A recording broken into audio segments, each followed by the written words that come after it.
శుక్లాంబరధరం విష్ణుం శశివర్ణం చతుర్భుజం ప్రసన్నవదనం ధ్యాయేత్ సర్వవిఘ్నోపశాంతయేత్. గురుర్బ్రహ్మా గురుర్విష్ణుః గురుర్దేవో మహేశ్వరః గురుసాక్షాత్ పరబ్రహ్మ తస్మై శ్రీగురవై నమః.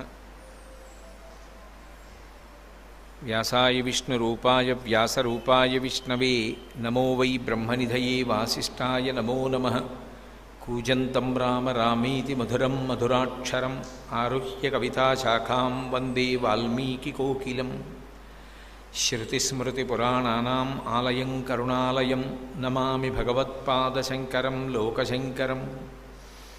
వాగర్ధావివ సంపృక్తౌ వాగర్ధప్రతిపత్తయే జగతః పితరౌ వందే పార్వతీపరమేశ్వరౌ. సూక్తిం సమగ్రయతున స్వయమేవ లక్ష్మీః శ్రీరంగరాజమహిషీమధురైః కటాక్షైః.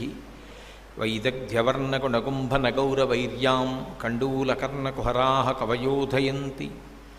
హైమోర్ధ్వపుండ్రమజహన్మకుటం సునాసం మందస్మితం మకరకుండలచారుగండం బింబాధరం బహుళదీర్ఘకృపాకటాక్షం శ్రీవేంకటేశముఖమాత్మనిసన్నిధత్తాం.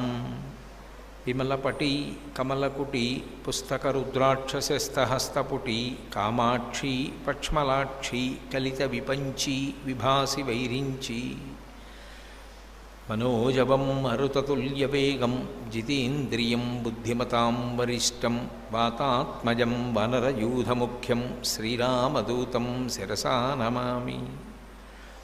ఆపదామపహర్తారం దాతారం సర్వసంపదాం లోకాభిరామం శ్రీరామం భూయో భూయో నమామ్యహం.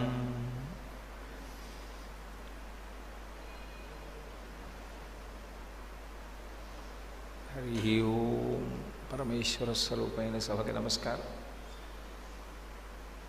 నేను ఈ ప్రాంతంలో ఉన్నటువంటి సుబ్రహ్మణ్య మఠానికి ఇంత త్వరలో రావడానికి, ఇక్కడ ఉపన్యాసాలు ఇవ్వడానికి, అంగీకరించడానికి ప్రధానమైనటువంటి వ్యక్తి శ్రీనివాస కుమార్ గారు. అది నా ఘనత కాదు, ఆయన కోసమని, ఆయన వల్ల నేను ఇక్కడికి రావడం జరిగింది. ఆయన అంటే నాకు ఎనలేని గౌరవం. ఆయన అంత సమున్నతమైనటువంటి అధికారంలో ఉన్నప్పటికీ మంచి వైదిక నిష్ఠాగరిష్ఠులు. వైదికమైనటువంటి సంప్రదాయం అన్నా, ఆ వేద సంబంధమైనటువంటి ఆచారమన్నా, భగవద్భక్తి అన్నా ఆయనకి ఎనలేని ప్రీతి. అటువంటి వ్యక్తితో నాకు సాంగత్యం కూడడం, అటువంటి వారి స్నేహం లభించడం నేను ఈశ్వరుని యొక్క అనుగ్రహంగా భావన చేస్తూ ఉంటాను. అటువంటి వారు నన్ను నోరు తెరిచి అడిగితే నేను కాదు అన్న మాట అనకూడదు. అందుకే నా సాధ్యమైనంత తొందరగా రావడానికి అవకాశాన్ని కల్పించుకుని రావడం జరిగింది. ఇక్కడ ఈ మఠ ప్రాంగణాన్ని చూసిన తర్వాత ఎంతో సంతోషించడం జరిగింది. సుబ్రహ్మణ్య వైభవం గురించి 4 మాటలు నీకు తెలిసినవి ఏమైనా ఉంటే చెప్పి 2 రోజులు అని అడిగారు. మిగిలినటువంటి ఈశ్వరావతారములు ఒకెత్తు, సుబ్రహ్మణ్యేశ్వర స్వామి వారి అవతారం ఒక్కటి ఒకెత్తు. ఎందుచేతనంటే స్వామి అనేటటువంటి మాట తనంత తానుగా అన్వయం అయ్యేది ఎవరికి అంటే ఒక్క సుబ్రహ్మణ్యుడికి. మనం స్వామి అన్న మాటని అందరికీ కలిపి వాడతాం, అది దోషమని నేను అంటలేదు. వెంకటేశ్వర స్వామి వారు అంటుంటాం. అలాగే మఠాధిపతుల గురించి మాట్లాడినప్పుడు పరివ్రాజకుల గురించి కూడా చివర స్వామి పదాన్ని చేర్చి మాట్లాడుతుంటాం. చంద్రశేఖరేంద్ర సరస్వతి మహాస్వామి వారు అంటుంటాం.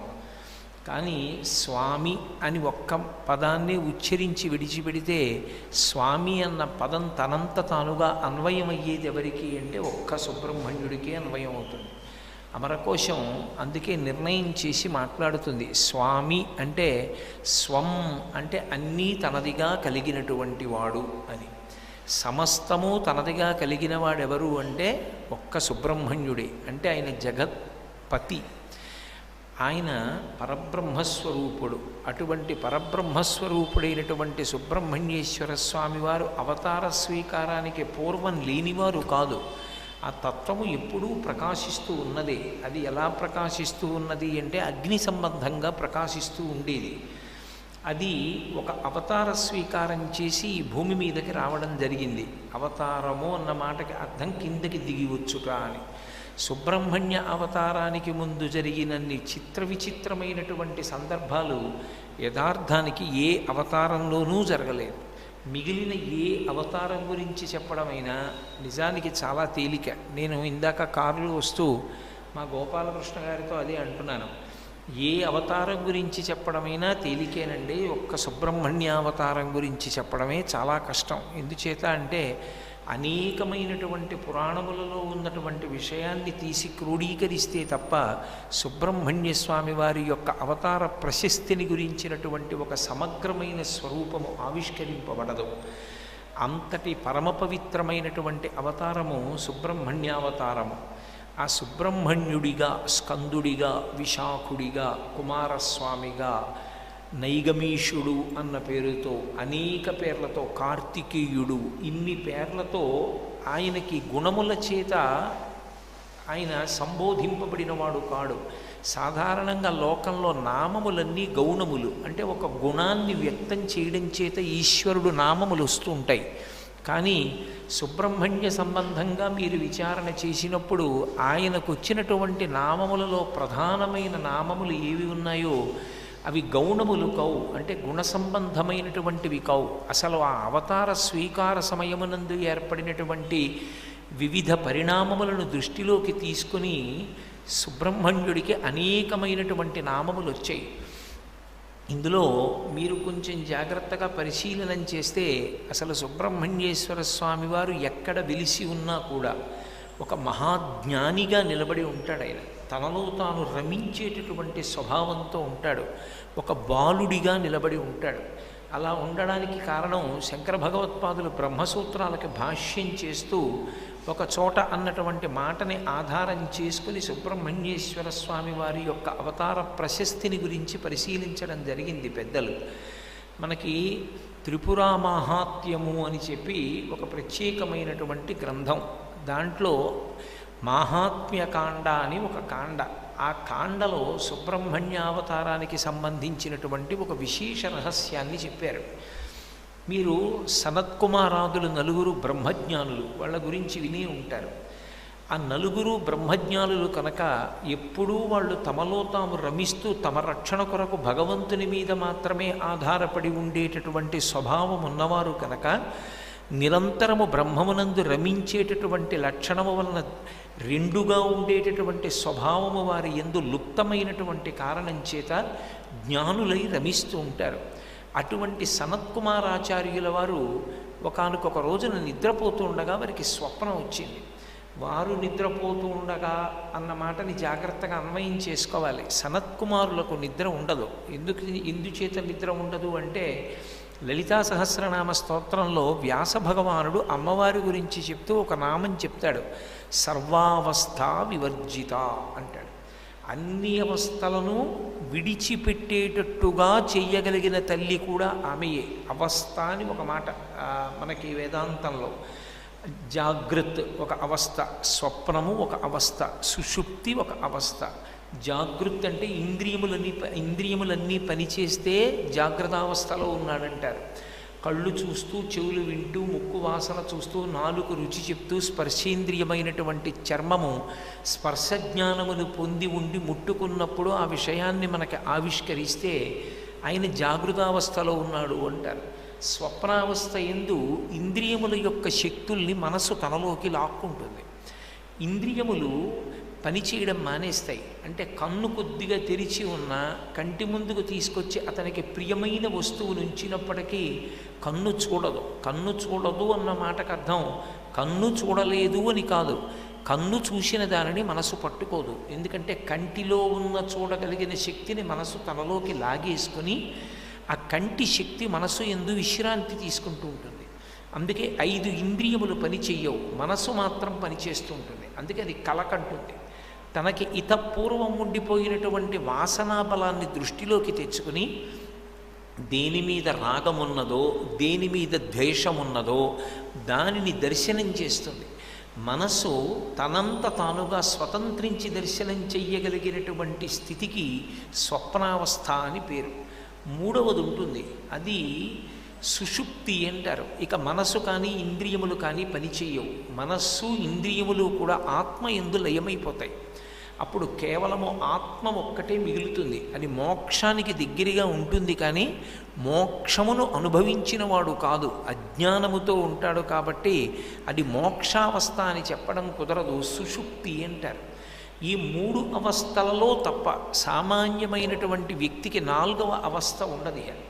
ఉంటే ఇంద్రియములు తెలివిగా ఉంటాయి, లేకపోతే కలకంటూ ఉంటాడు, లేకపోతే గాఢ నిద్రలో ఉంటాడు. ఈ 3 కూడా కాకుండా 4వది ఉన్నదా అని అడిగితే సామాన్యులైనటువంటి వారికి కొన్ని కోట్ల మంది చతుర్ముఖ బ్రహ్మగారి చేత సృజింపబడి ఈ లోకంలో పెరిగి వృద్ధిలోకి వచ్చి లయమైపోయేటటువంటి జీవులన్నీ అనుభవించేటటువంటి అవస్థలు ఈ మూడిటిలో తిప్పుతుంది. కాబట్టి ఆవిడికి త్రిపుర సుందరి అని పేరు. అలా ఈ 3 అవస్థలే అనుభవిస్తారు. ఎక్కడో కోట్ల మందిలో ఏ ఒక్కడో ఒక్క స్థితికి చేరుకుంటాడు. అది సర్వావస్థ వివర్జిత. ఇక వాళ్ళకి ఇంద్రియములు పనిచేస్తూ ఉండడం అన్న అవస్థ కానీ, ఇంద్రియములు మనసులోకి ప్రవేశించిన స్వప్నావస్థ కానీ, ఇంద్రియములు మనసుతో కలిసి ఆత్మలోకి ప్రవేశించినటువంటి సుషుప్తి కానీ ఉండవు. ఈ 3టికి అతీతమైనటువంటి సాక్షి స్థితిలో ఉంటారు వాళ్ళు. అంటే ఎప్పుడూ తాను ఆత్మగా నిలబడి శరీరం నిద్రపోయిందని, ఇంద్రియములు బడలిపోయాయని, మనసు స్వతంత్రించి దేన్నో చూస్తోందని అన్నిటికీ సాక్షిగా ఉంటాడు. అలా సాక్షిగా ఉన్నటువంటి జ్ఞానిని సర్వావస్థ వివర్జిత అని పిలుస్తారు. అటువంటి వాడు ఎక్కడున్నాడో పరమేశ్వరుడు ఆ రూపంతో తిరుగుతున్నాడు అని గుర్తు. అందుకే బ్రహ్మవిద్ బ్రహ్మైవ భవతి, బ్రహ్మమును తెలుసుకుని అనుభవిస్తున్న వాడెవరో వాడే బ్రహ్మమగుచున్నాడు అంటారు. ఆ స్థితిని పొందినటువంటి వ్యక్తి ఎవరున్నారో అట్లాంటి స్థితిని పొందినటువంటి వాణ్ణి ఇక్కడే ఈ క్షణంలోనే ఆయన శరీరంతో ఉన్నప్పటికీ కూడా ఆయన మోక్షమును పొంది ఉన్నవాడే అంటారు. అద్వైత సంప్రదాయంలో ఇక శరీరం పడిపోయిన తర్వాత మోక్షం అన్న మాట ఉండదు. ఆయన నిత్యముక్తుడు, ఆయన ఇక్కడే మోక్షాన్ని పొంది ఉన్నాడు, కానీ శరీరంతో తిరుగుతూ ఉంటాడు. ఒక భగవాన్ రమణులు, ఒక చంద్రశేఖరేంద్ర సరస్వతి మహాస్వామి, ఒక చంద్రశేఖర భారతీ మహాస్వామి, రామకృష్ణ పరమహంస, ఇటువంటి మహాపురుషులు ఆ స్థితిని చేరుకున్నారు. అలా శరీరంతో ఉండి కొంతకాలం తిరిగి శరీరం పడిపోతున్నప్పుడు కూడా సాక్షిగా చూస్తారు ఇది పడిపోతోందని, ఏ ఉద్వేగాన్ని పొందరు. అలా సాక్షిగా చూడగలిగి శరీరం పడిపోయిన తరువాత వారు సర్వవ్యాపకత్వాన్ని పొంది అంతటా నిండి నిబిడీకృతమైపోతారు. అప్పుడు విదేహముక్తిని పొందాడు అంటారు. ఆయనకి శరీరం లేదు, కానీ ఆయన అంతటా నిండి ఉన్నారు అని విదేహముక్తిని పొందారు అంటారు. అటువంటి జ్ఞానికి ద్వంద్వములు ఉండవు. ఇక 2 అన్న మాట ఆయన యందు అన్వయము కాదు. కాబట్టి శీతోష్ణములు, కష్టసుఖములు ఇటువంటి మాటలు వాళ్ళకు ఉండవు. సనత్కుమారుల వారు ఆ స్థితికి చేరుకున్నటువంటి మహానుభావుడు, బ్రహ్మజ్ఞాని, బ్రహ్మమానసపుత్రుడైన అటువంటి సనత్కుమారుల వారికి కల వచ్చింది. ఆయనకి కల వస్తే ఆ కలకి కూడా ఆయన సాక్షి, కానీ ఆయన కలతో తాదాత్మ్యం పొంది ఉద్వేగం పొంది ఆయనకి చెమట పట్టింది. ఆయన ఆశ్చర్యపోయాడు తెలివచ్చాక. ఏమిరా, నేను సాక్షిగా ఉండవలసిన వాణ్ణి తాదాత్మ్యత పొందాను. తాదాత్మ్యత పొంది స్వప్నావస్థలో మనసు చూసిన దానికి ఉద్వేగాన్ని పొందాను. ఏం కల వచ్చిందని విచారణ చేశాడు ఆయన. ఆయనకి కలలో తాను దేవసేనాధిపతి అయినట్లు, దేవతల యొక్క సైన్యానికి తాను సైన్యాధ్యక్షుడిగా అభిషేకం చెయ్యబడినట్టు, దేవసైన్యానికంతటికీ తాను ఆధ్యక్షం వహించి రాక్షసుల్ని దునుమాడినట్టు ఆయనకి కలొచ్చింది. ఇదేమిటి, ఎప్పుడూ బ్రహ్మజ్ఞానంలో రమించవలసినటువంటి నేను రాక్షసులని దేవతలని, దేవతలకి ఆధిపత్యం వహించానని, రాక్షసుల్ని సంహరించానని నాకు ఈ కళ ఎందుకు వచ్చింది? నేను ఎందుకు ఒక్కసారి 2లోకి జారిపోయాను, 1లో ఉండవలసిన వాడినని అనుమానం వచ్చి తండ్రి అయిన చతుర్ముఖ బ్రహ్మగారి దగ్గరికి వెళ్ళాడు. వెళ్ళి బ్రహ్మగారిని అడిగాడు, తండ్రి నాకు ఇటువంటి స్వప్నం ఎందుకు వచ్చింది చెప్పవలసింది అని అడిగాడు. ఆయన ఒక్కసారి కన్నులు మూసుకుని ఆలోచన చేశాడు. బాహ్యనేత్రం తెరిస్తే ఎదురుగుండా ఉన్నది కనపడుతుంది, తపశ్శక్తి కలిగిన వాళ్ళు ఆ నేత్రములను మూస్తే లోపల మనోనేత్రం తెరుచుకొని జరిగినటువంటి విషయాన్ని చూడగలుగుతారు. అది తపశ్శక్తి చేత మాత్రమే సంభవం. కాబట్టి చూడగలిగాడు బ్రహ్మగారు. చూసి ఆయన ఒక మాట చెప్పాడు, నీకు జన్మ ఉన్నది. గత జన్మలో నువ్వు వేదం చదువుకున్నటువంటి ఒక బ్రాహ్మణ బాలుడవు. నువ్వు వేదం చదువుకునేటప్పుడు దేవాసుర యుద్ధము అనేటటువంటి ఘట్టం ఒకటి వచ్చింది. రాక్షసులు దేవతల్ని పీడించినటువంటి ఘట్టాన్ని చదివావు. విపరీతమైన ఉద్వేగాన్ని పొందావు. ఎంత ఉద్వేగాన్ని పొందావంటే, నేను దేవసేనకి ఆధ్యక్షం వహిస్తే ఈ రాక్షసులందరినీ చంపేద్దును అనుకున్నావు. అది ఎంత తీవ్రమైన ఉద్వేగం అంటే వాసనాబలంగా నిలబడిపోయింది నీ మనస్సులో. తరువాతి జన్మలో నువ్వు బ్రహ్మమానసపుత్రుడవై సనత్కుమారుడవై నువ్వు ఆత్మని అనుభవించగలిగినటువంటి బ్రహ్మజ్ఞానివి కాగలిగినా ఎక్కడో ఉండిపోయినటువంటి వాసన బలం ఈనాడు నీకు స్వప్నంగా వచ్చింది. అంటే నీలో ఎక్కడో దేవసేనకి ఆధ్యక్షం వహించి రాక్షసుల్ని సంహరించాలన్న కోరిక ఒకటి మిగిలి ఉన్నది. ఈ కోరిక పూర్తి అయిపోతే తప్ప నీకిక వాసనాబలం అంతా క్షయమైపోయిందని చెప్పడం కష్టం. కాబట్టి నువ్వు దేవసేనకి ఆధ్యక్షం వహించవలసి ఉంటుంది, రాక్షసుల్ని సంహరించవలసి ఉంటుంది అని చెప్పాడు. సమయం కోసం ఎదురు చూస్తున్నారు సనత్కుమారుల వారు. త్రికాలవేది మహానుభావుడు, ఈశాన సర్వ విద్యానాం ఈశ్వర సర్వభూతానాం బ్రహ్మాధిపతి బ్రహ్మణోధిపతి బ్రహ్మా శివోమే అస్తు సదాశివోం. ఆయనకి తెలియనిది ఏముంటుంది పరమేశ్వరుడికి? ఆయనకి ఎక్కడ జ్ఞానులుంటే అక్కడ పరమ సంతోషం శివుడికి. ఆయన ప్రదోష వేళలో వృషభవాహనారూఢుడై విహారం చేస్తూ ఉంటాడు. ఆయనకి అది అలవాటు. ప్రతి ప్రదోష వేళలోనూ ఆయన తిరుగుతూ ఉంటాడు. అందుకే ప్రదోష వేళలో తిరిగేటటువంటి సమయంలో ఎవరైనా దంపతులు క్రీడించినా లేక నిద్రపోతున్నా ఆయన దానిని అంగీకరించాడు. కశ్యప ప్రజాపతి భాగవతంలో చెప్తాడు, ఆయన వృషీశ్వరయానంబున సంచరించుటది అభావ్యంబయ్యే అంటాడు. ప్రతి ప్రదోష వేళలో పరమేశ్వరుడు వృషభవాహనారూఢుడై తిరుగుతూ శ్రీశైల పర్వతం మీద ఒకసారి దిగుతాడు అని చెప్తారు శాస్త్ర ప్రమాణంలో. అటువంటి మహానుభావుడు వెళ్ళేటటువంటి వేళ పరమశివుడు ఆకాశంలో తిరుగుతూ పార్వతీదేవితో కలిసి కింద ఉన్నటువంటి సనత్కుమారుల్ని చూశారు. ఈయనకి వాసనాబలం క్షయమైపోవాలి, మిగిలిపోయిన ఒకే ఒక్క కోరిక తీరిపోవాలి. మనసు యొక్క సంగము అంత భయంకరంగా ఉంటుంది. అది పొందినటువంటి ఉద్వేగం ఏదుందో అది పునర్జన్మలకు కూడా కారణమవుతుంది. అందుకే అసలు మనసు దేని యందు ప్రవర్తిస్తోంది అన్నదాని బట్లే పునర్జన్మ కూడా ఆధారపడుతుంది. మన ఏవ మనుష్యానాం కారణం బంధమోక్షయోహో. మనసు యొక్క శుద్ధి కానీ మనసు అపవిత్రం అవడం కానీ కేవలము 5 ద్వారముల గుండానే జరుగుతూ ఉంటుంది. ఈ 5 ద్వారముల గుండా లోపలికి వెళ్ళేటటువంటి విషయములు ఏ ఉన్నాయో అవి పరమ శుద్ధమైనవి లోపలికి వెళ్ళడానికి అవకాశం ఇస్తున్నంతసేపు మనసు శుద్ధమవుతూ ఉంటుంది. అలా కాకుండా 5 ద్వారాల్లోంచి లోపలికి వెళ్ళేటటువంటివి విషయ వస్తువులై మనసుకి రజోగుణ తమోగుణ ప్రకోపాన్ని పెంచగలిగినవైతే అవి పునర్జన్మలకి హేతువులవుతాయి. నీచ జన్మలలోకి వెళ్ళడానికి కారణం అవే అవుతాయి. అవే మనకుండేటటువంటి జ్ఞానేంద్రియములైనటువంటి కన్ను, ముక్కు, చెవి, నాలుక, చర్మము. ఈ 5 ద్వారా లోపలికి ఏవి పుచ్చుకుంటున్నాడన్న దాని పట్లే మనసు శుద్ధమవుతూ ఉంటుంది, అపవిత్రమవుతూ ఉంటుంది. కంటితో ఎప్పుడూ పవిత్రమైన వస్తువుని మాత్రమే చూడడం అలవాటు అనుకోండి, ఆ వ్యక్తి యొక్క మనస్సు అంత తొందరగా పాడైపోతుందని చెప్పడం కష్టం. నోటి గుండా భగవత్ ప్రసాదాన్ని సాత్విక పదార్థాన్ని పుచ్చుకుంటూ ఉంటాడు అనుకోండి, ఆయన మనసు పాడవుతుందని చెప్పడం కష్టం. ఎప్పుడూ మంచి మాటలే వింటుంటాడు అనుకోండి, ఆయన మనసు నిలకడగా ఉంటుంది. అంతేగాని ఇవ్వకూడనివన్నీ 5 ద్వారముల గుండా లోపలికి పంపి మనసు నిశ్చలంగా ఉండాలి అని కోరుకుంటే అది ఒక్కనాటికి ఉండదు. అందుకే పెద్దవాళ్ళు ఒక మాట చెప్తారు, కొన్ని కోట్ల జన్మల తపస్సు చెయ్యడం వల్ల ఈశ్వరుడిచ్చేటటువంటి మొదటి ప్రయోజనం అంటూ ఏదైనా ఉంటే సత్సంగం ఇస్తాడు. మహాపురుషులతో కలిసి దగ్గరగా ఉండగలిగిన అవకాశం ఇస్తాడు.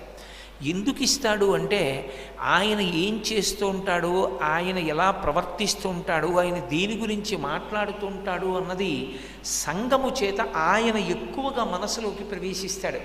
ఆయన ప్రవేశమే సమస్త పాపములు ప్రక్షాళనము కావడానికి కారణమైపోతుంది తనంత తానుగా. అందుకే సత్సంగానికి అంత శక్తి రావడానికి కారణం అదే. ఇంద్రియములను నిగ్రహించడం మన చేత కానప్పుడు సత్సంగం ఆ కార్యాన్ని నెరవేరుస్తుంది. అందుకే ఇంద్రియముల గుండా లోపలికి వెళ్ళేటటువంటి వాటిని నియంత్రించడం మీద శాస్త్రములు అన్ని మాటలు చెప్పడానికి, ఇంద్రియములను వశంలో ఉంచుకోండి అని అంత బోధ చెయ్యడానికి, ఏది మాట్లాడాలో, ఏది వ్రాయాలో, ఏది వ్రాయకూడదో, ఏది చెప్పచ్చో, ఏది చెప్పకూడదో, ఏది తినాలో, ఏది తినకూడదో వయస్సుని బట్టి నిర్ణయం చేసి, పరిణితి లేని చోట ఏది చెప్పకూడదో అది చెప్పకూడదని చెప్పి నియంత్రించడానికి కారణం అక్కడే ఉంది తప్ప అర్హతానర్హతలు లేకుండా ప్రతి విషయాన్ని చెప్పడం అనేటటువంటిది ఈ దేశ సంప్రదాయం కాదు. కారణం ఏమిటి అంటే కేవలము తెలియ చెప్పడం ప్రధానం కాదు. ఏ వయస్సులో ఏది తెలియ చెప్పాలో అది తెలియ చెప్పి దాని చేత మనసుకి సంస్కార బలాన్ని ఏర్పాటు చేయడం ప్రధాన లక్షణంగా స్వీకరించారు. అందుకు ఆశ్రమ వ్యవస్థ వచ్చింది. ఆశ్రమము అన్నది రావడానికి కారణం అది. బ్రహ్మచర్యము అంటే అహంకారం అంతా నిర్మూలింపబడడానికి గురువుగారి దగ్గరికి పంపించేసి నేను ఫలానా వారి బిడ్డన్నని మరిచిపోవడానికి హేతువు కలిగేటట్టుగా 10 ఇళ్ల ముందుకు వెళ్ళి భిక్షాటన చేసినటువంటి అన్నాన్ని తీసుకొచ్చి గురుపత్నికి ఇస్తే, గురుపత్ని అందరితో కలిపి కూర్చోపెట్టి పెట్టినటువంటి పదార్థం ఏది ఉంటుందో అది మాత్రమే తిని అహంకార పరిత్యాగం చేసి గురువుగారి దగ్గర కూర్చుని నేర్చుకున్నటువంటి చదువు జీవితాంతం పనికి రావడానికి వీలుగా లోపల ధారణ అయ్యేటట్టుగా ఒకనాడు గురుకుల వ్యవస్థ ఇక్కడ చూస్తుండేది. ఆ పరిణతి వచ్చి ఇతను గృహస్థాశ్రమంలోకి వెళ్ళడానికి యోగ్యుడని గురువు నిర్ణయిస్తే తప్ప గృహస్థాశ్రమ ప్రవేశం చేయించేవారు కాదు. అందుకే స్నాతకంలో ఉండవలసిన వాడెవరు అంటే గురువే. అసలు గురువుతో ముడిపడనటువంటిది మీకు ఏది ఉండదు జీవితంలో.